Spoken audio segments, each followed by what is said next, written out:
What's up guys, my name is Joe and this is Apple Pie.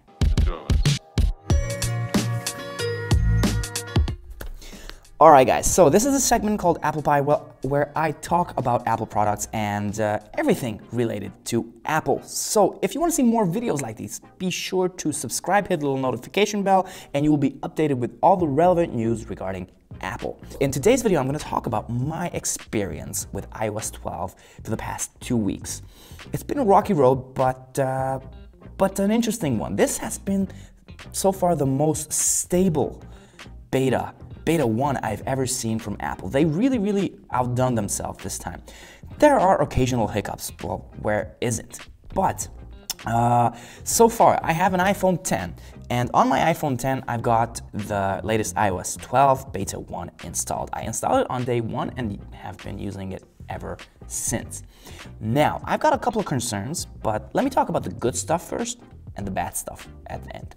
So the group notification stuff, I love it. The do not disturb stuff, it's fantastic. I was really surprised now that they brought my attention to QR code reading and it's implemented in the 3D touch of the iPhone, how much I actually read QR codes. It's really weird, and I thought it was a dead thing, but I still do it. So that's a great update that they put that there. Also, one of my favorite features is when I need to authenticate, like two-factor authentication, and I get a code via SMS, and the phone automatically puts that in the boxes it needs to. So I'm registering somewhere and they need phone confirmation, then they send me an SMS, and immediately the phone pulls out the numbers from the text and puts it into the relevant field on the website or wherever the app. And I love it. That's a great feature. That's something that they didn't really talk about, but I think it's just these unique things that really make up this whole experience. Now the screen time, the thing when you turn on your phone and, well, not turn on your phone, you go into settings and there's this option called screen time, and you can see how much you're actually using your phone.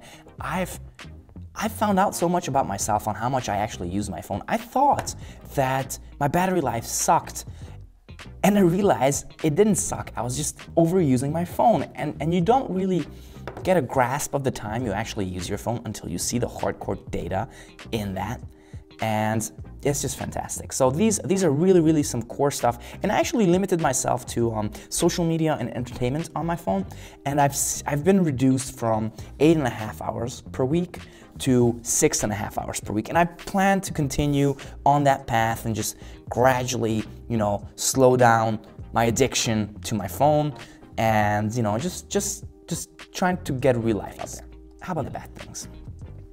What I realized with the phone is that when it gets around 10-15%, the phone, it slows down. It's like all blocky and you can't control it, and you try to do the gestures and everything just like, it stutters. It stutters really bad. It's like dropping from a 60 FPS frame rate to a 5 FPS frame rate. And it's a terrible experience, and you can't do anything, and it overheats. It overheats so much. Sometimes I just feel bad for the phone and I put it in the freezer just so I can cool down. I know it's not the best thing to do, but it gets extremely hot. Like sometimes so hot it's hard to touch the back glass. Now I have some wireless chargers.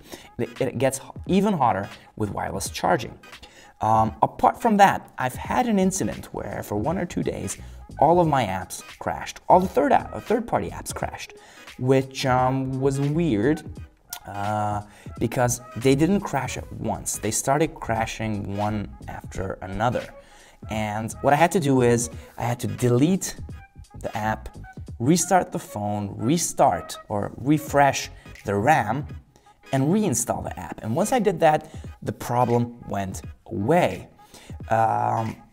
In terms of other minor things, there are some weird there's some weird stuff when you exit from an app. Sometimes it doesn't exit. Sometimes it takes me to another app. I've noticed some occasions when the speakers didn't work normally, or the camera was just freaked up, and FaceTime rarely works on my phone, but thank God I don't use it so much. Whatever the problem was, I did a hard reset and it was fixed. Now it's just frustrating sometimes when, you know, I try to do something productive and go from app to app, and it just doesn't work, and I have to stop what I'm doing, restart the phone, go back, and then it's back online and it's all good. This is my main device, and I'm taking a huge risk with putting a beta on my main device. I do not recommend for you guys to do this. It's just the only iPhone I have, and I really wanted to test out iOS 12. And now that, you know, once you go iOS 12, you do a backup, and you can't go back to iOS 11 because you can't put the iOS 12 backup on an iOS 11 device.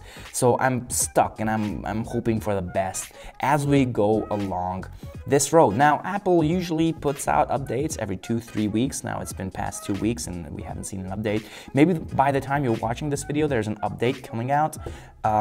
Anyway, there's nothing at the moment. So if you have a backup device and you want to try out iOS 12, I actually recommend it for that device because it's pretty awesome. It's one of the best betas they've ever built.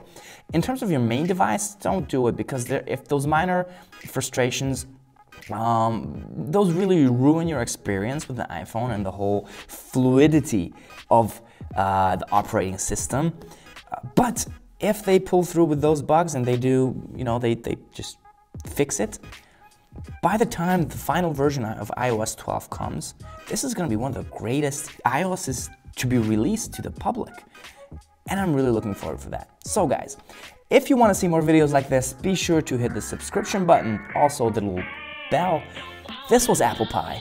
My name is Joe, and until the next video, stay safe and hang loose.